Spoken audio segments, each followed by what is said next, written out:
Today we'll talk about how can you create artwork on your dream app. We're going to figure out the solution on how you can do that on your app.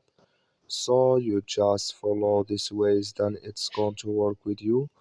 All you have to do, so you just go down here, you click here in this sign down here, you just click on it.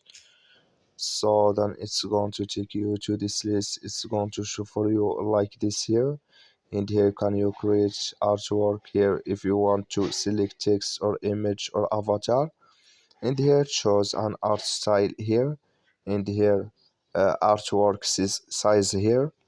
So then you click here on create, automatically it's going to create with you here on your dream app. So that's all you have to do to create on your dream app. That's all. Thank you for watching. Don't forget to support us by liking, subscribe.